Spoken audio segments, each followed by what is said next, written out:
those that were injured during battle. Remember last year the Duke of Sussex visited Nigeria with his wife. Through the Invictus, they have a foundation that they try to raise the morale of troops all over the world that have suffered one form of deformity or the other in the course of defending their individual countries. So we're supposed to be there. And actually, half of my team have already gone, but unfortunately, the Canadian embassy, for knowledge best known to them, denied us visa. So I wasn't sure, and so I wanted to be silent about it. But when we couldn't get the visa, I said, this is blessing in disguise. So I'm really very happy to be here. And I think this is just a clear reminder to us that we're on our own, that we need to stand strong as a nation, so that nobody takes us for granted.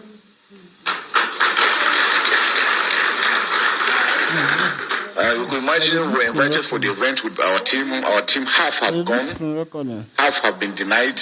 So the competition is ongoing with half players there and half back here. It's really very disappointing. But we thank God for everything.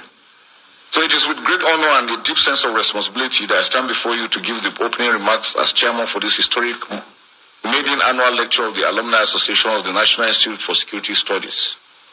Let me begin by commending the leadership and members of the Alumni Association for organizing this event, which serves as a platform for critical discourse on issues of national and global security.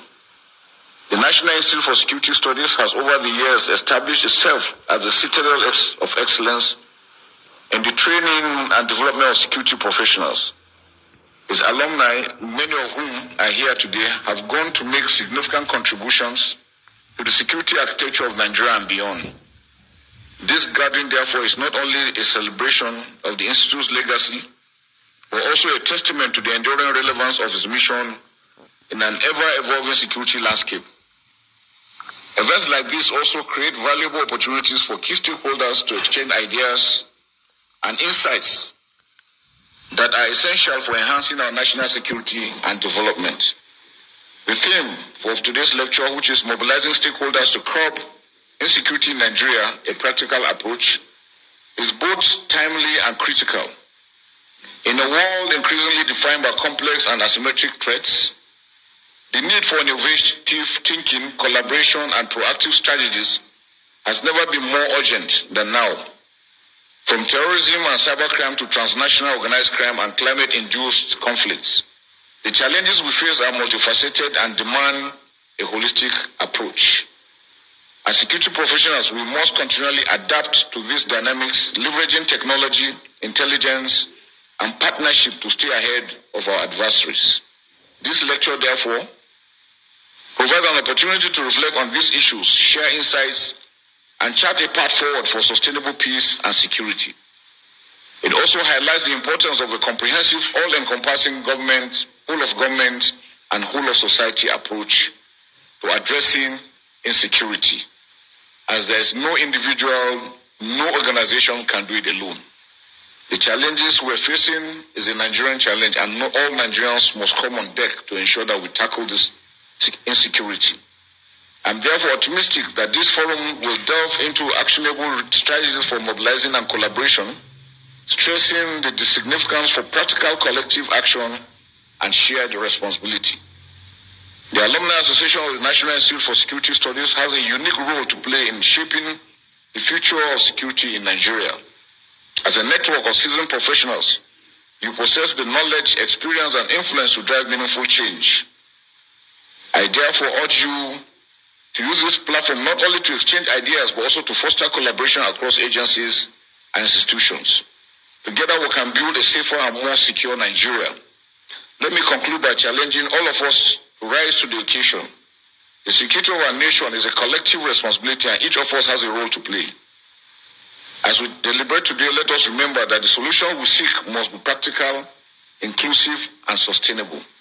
Let us also remember the sacrifices of those who have paid the ultimate price in the line of duty, and let their memory inspire us to redouble our efforts. Finally, I would like to appreciate our special guest of honor, National Security Advisor, who has given us a wonderful platform for us to work together in unity. We say thank you, sir.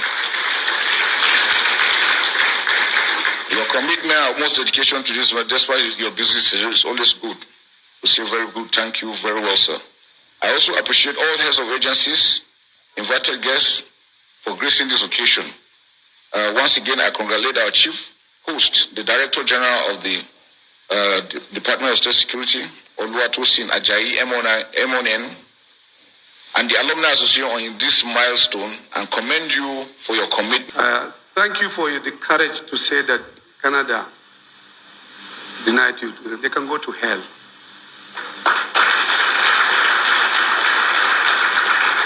Even though it's painful, it's disrespectful, but we are people. We are strong. And I agree with you. We have to fix our country. We have to do it well. Yes, this disrespect is too much.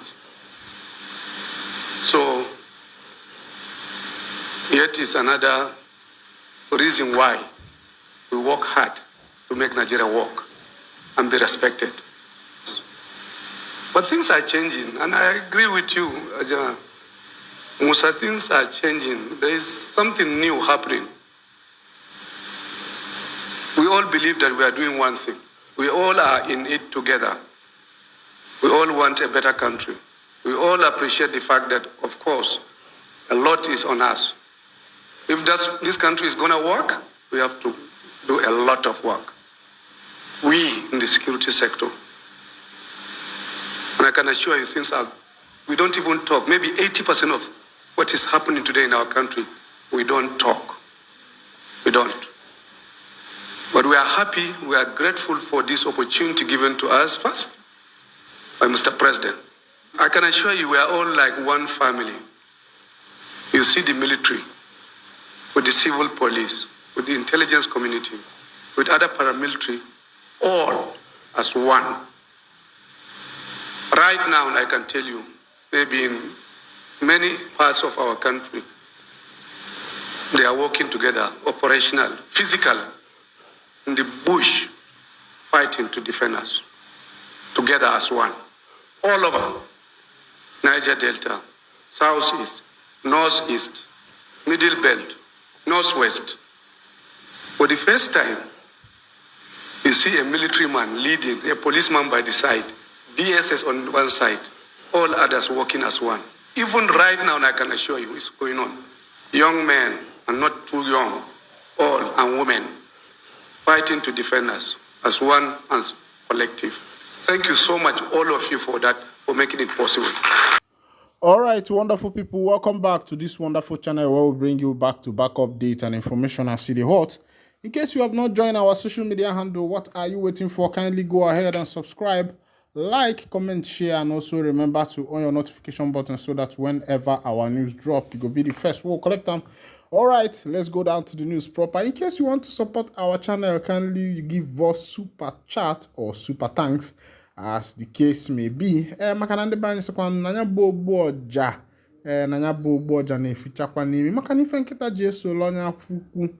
No kwanu na hobono onyola anyo. Nyabofu onya fuku. Webo. I remember the case of the woman where he come to Jesus, say, Jesus, my daughter has epilepsy and he's been falling and rising. Jesus said to the man, he said that the Jews does not, do favor to the Gentiles. And the woman said, even a dog, they chop from the master's table. No be say me, be say they talk to you, I be dog. I hope you understand that. That's one a parable where they follow. But I see they be honor the kwanuma. Emekata agbapu ife odogun abokono guy name ekene munu iwokwenu all right. The leader of the indigenous people of Biafra, Mazen Nnamdi Kanu, recently put up a big act that have been trending all over the world in Nigeria court, where he got angry and said that one thing that the nation Nigeria is suffering is what is called the lack of the knowledge of the law. And if you agree with me, you will know that this is what Nigerians are suffering.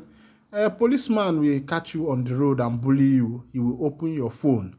If you refuse, he will arrest you. And somehow he opens the phone and sees your bank account or your bank balance, he will request for a transfer. All these things is part of the lack of the knowledge of the law.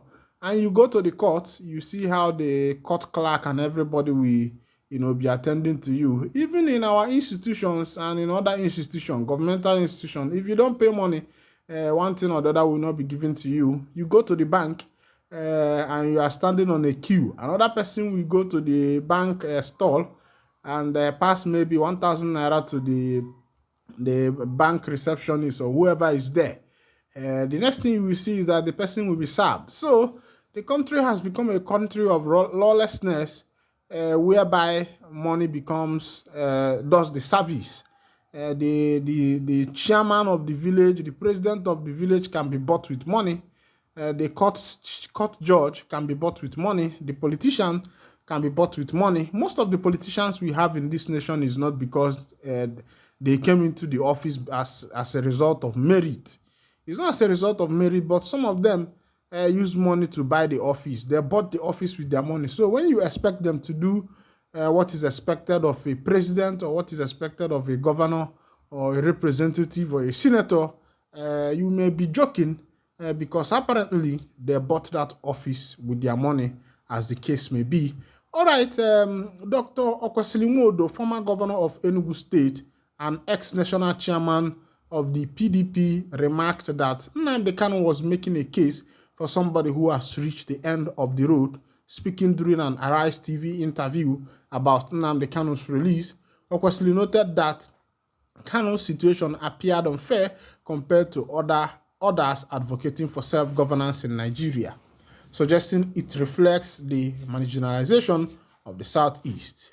This came after Kanu expressed his frustration during the last court section, questioning why his case seemed to be handled differently by the judges. Nwodo emphasized that Kanu feels he is not being treated equally to others advocating for different regions. In Okwesili's words, I think he was making a case of somebody who has reached the end of the road, High Court, Appeal Court, Supreme Court, coming back again and going forth, not being sure that the judges overseeing his matter are fair to him. When you put it aside, side by side with other people who are advocating for their right to self-governance in Nigeria, you will get the impression that he is not being treated on the same platform as others, those from Oduduwa State and who is advocating for Biafra. And that makes us in the Southeast feel that this is another demonstration of the marginalization of our people, that we are not being treated as well as others. All right, this is coming from Nwodo, governor of Enugu State. He has expressed his feeling, and I'm being honest with you. Nwodo is right. Kanu is reacting as someone who has reached the end of the road. Imagine when you moved from the High Court to the Appellate Court, from the Appellate Court to the Supreme Court, and from the Supreme Court, they still brought you back to the High Court again, going back to the Appellate Court that is going to take you to the Supreme Court again, whereby Supreme Court has also given order of discharging and acquitting, and upon this, you find that no judgment was given to you. The then Attorney General of the Federation took the case to the High Court, where the High Court placed a stop on that particular judgment that was given. And you are telling me that we are living in a fair country. We are not living in a fair country. The country is not fair to Ndi Igbo. The country is not fair to Nigerians. I mean, to Ndi Igbo especially, the country is not fair to Biafrans. After the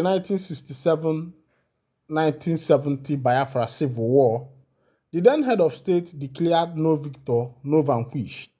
But you can see that the victors are vanquishing the losers. The victors are vanquishing the losers because it was declared no victor, no vanquished, but it is obvious from the action of the other tribes, from the action of the other ethnic groups, you will agree with me that there is a victor and there is victor and there is vanquishing. People like Sunday Igboho did the same thing Mazi Nnamdi Kanu is doing. People like Sowore did the same thing. A lot of people, El Zazaki from the north, who did not even that he protested, there were some terrorism attributes connected to them. They are all free today. They are all moving about today. Them being in prison was like being in an executive confinement. And during the time of El Zazaki, the government, mentioned millions of amount that was being used to take care of El Zazaki in the prison. And that's, that's a matter of concern. Someone is in prison and the government is still spending in billions to take care of the person. And tell me, what kind of prison is that? Is it not a holiday that the person went to? Yes, it's more like the person went for a holiday. Just tell us that you people took El Zazaki for a holiday and we agree to that, than telling us that El Zazaki is in prison and the government is spending huge amount of money in order to be able to take care of him. All right. Other information, ex-Anambra First Lady Ebele Obiano captured in verbal altercation in airplane. All right, Ose Taylor, the wife of the ex-governor of Anambra State, Mrs. Ebele Obiano, has been seen. Of course, you know that there was a time this woman had a big issue with Bianca, the wife of late Odumegwu Ojukwu, the former head of the Eastern region. Also a big politician and founder of Apuga Party in Kabunkanye. All right, Ebele Obiano, the former first lady of Anambra State, was recently involved in a heated argument with a fellow passenger on an airplane. An incident which was captured on video and has since gone viral showed her confronting a male passenger who allegedly told her to get out of the way, and she is heard responding with, "Are you crazy? This is where I am sitting down, so let me go first. I am not getting out of here. Who the hell do you think you are?" This isn't the first time she has been involved in a public confrontation. She had a notable altercation with Nigeria's Minister Bianca Ojukwu during the inauguration of Professor Chukwuma Soludo as the governor of Anambra State in 2022. All right, of course, you know that because we are in the computer age, technology age, global age, whatever you are doing is coming out there on social media.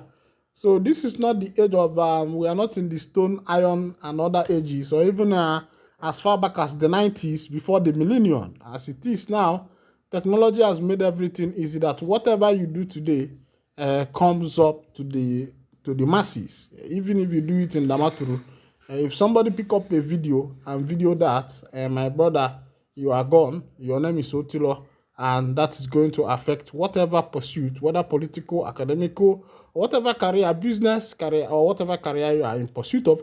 All right, this is where I'll be winding down the curtain. Still remember that you are with your one and only, of course, you know, make I no go call the name, because that name, they cause wahala. But in case you want to support us for this wonderful channel, you know what to do. Go there to the super chat, go there to the super tags, get click here there. We got account so all right, makanona adema.